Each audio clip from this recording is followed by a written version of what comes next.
Hello, and welcome to the Childcare Resource and Referral Tool from Insights. Today, I'm going to be demonstrating what it's like to do a search while logged in as a childcare resource and referral specialist. So, imagining that a parent or other family member calls you and you're helping them by doing the search for them in the system. So we'll begin here by noting that we are logged in and we have the option to log out. We can still change the language to another language as desired. And because we're logged in as a super administrator, we have access to not just do program searches, but also look at the users that have access to the system.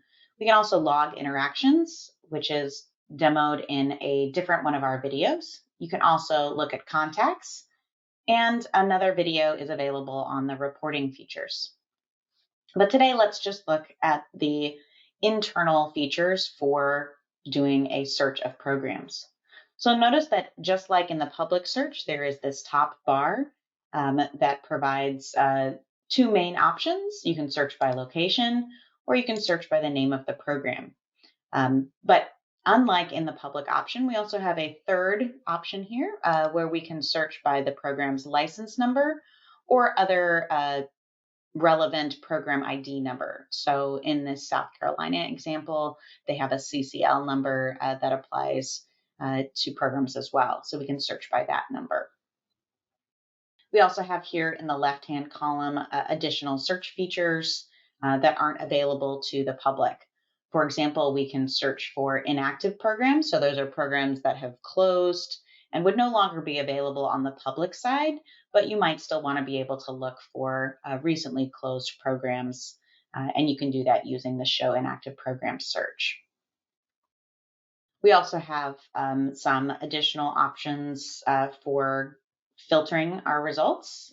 We can see information that isn't available to the public. So for example, when we look at current openings, the public can also search for programs with current openings, but when you do it as an administrator, you have additional insights. So the administrative search shows all current openings and vacancies, even if the program indicated that they did not want those vacancies to be shown to the public. So your staff will need to be trained to be sensitive to the fact that these were not intended to be shown to the public, but they'll have more access to more data, which is useful. Similarly for rates, the public can also search for rates, but programs have the option to make their rates private, only visible to the CCR&R. And so we have a note here that says, note that when you do a search on rates using this administrative tool, you'll receive programs that have rates that aren't shown to the public.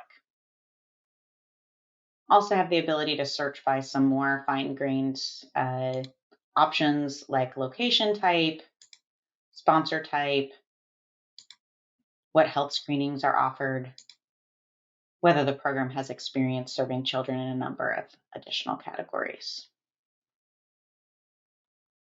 So let's go ahead and give it a try. So let's imagine that a parent calls, they give us their address,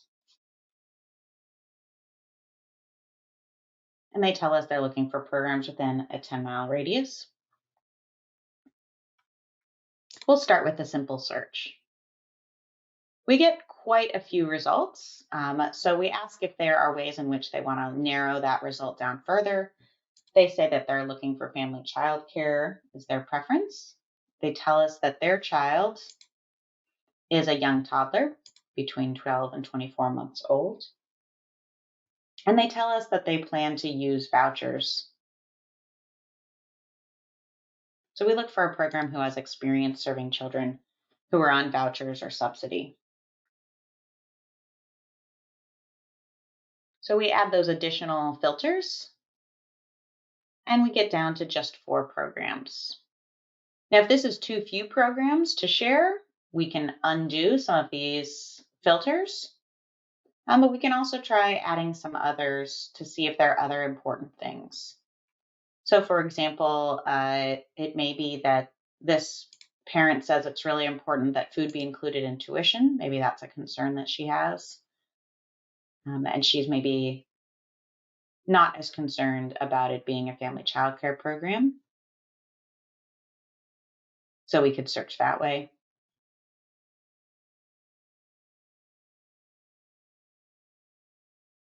Or she could tell us that she's interested in having care that's provided in a church or in a home, or that she's interested in a nonprofit or for-profit program, or would prefer one that has particular health screenings.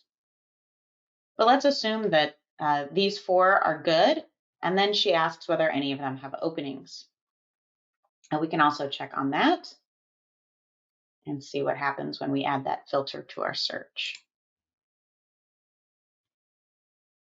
So now we're down to just 2 of these programs that have openings, but there may be some other key features that she wants to look at. We have a compare feature that's coming soon, but not yet available to demo to you. But right now we can just look at each of these profiles and see what additional details matter. For example, I see that this program is open from 7 a.m. to 5:30, whereas this one is open from 6:30 a.m. to 6 p.m. So this would offer more flexibility in scheduling. So we might talk about her work schedule and what kind of care she needs. We also, of course, want to know if those openings that these programs have reported, if those openings are for a her child's age. So we can go ahead and view the profile. And we see for this family child care provider, they have an opening for a child born between June of 2019 and June of 2020, which is exactly what we're looking for, a 12 to 24-month-old opening. We also see here that it says that these openings have been posted, which means that they are visible to the public. And so we can feel confident sharing this information with the parent on the phone. We can also take a look at this profile and look at the current openings there. We see that they're looking for a child born between January of 2019 and January of 2020. So that is a child that's a little bit older, but it may be that her child still falls within this range. And we also see that these openings were, when these openings were last updated, so we can know how likely it is that this opening is still valid. Note, however, that the program has chosen not to make openings visible to the public. So we'll want to be careful in how we share this information with a parent because the program has chosen not to make this information public. You'll notice, of course, that when logged in as an administrator, you also have the ability to manage the profile of the program that you're looking at. So if the family childcare provider, Sade Hollis, called and wanted some help updating her profile, we could do that as well. The ability to manage a profile is covered in another video, and we encourage you to check that out.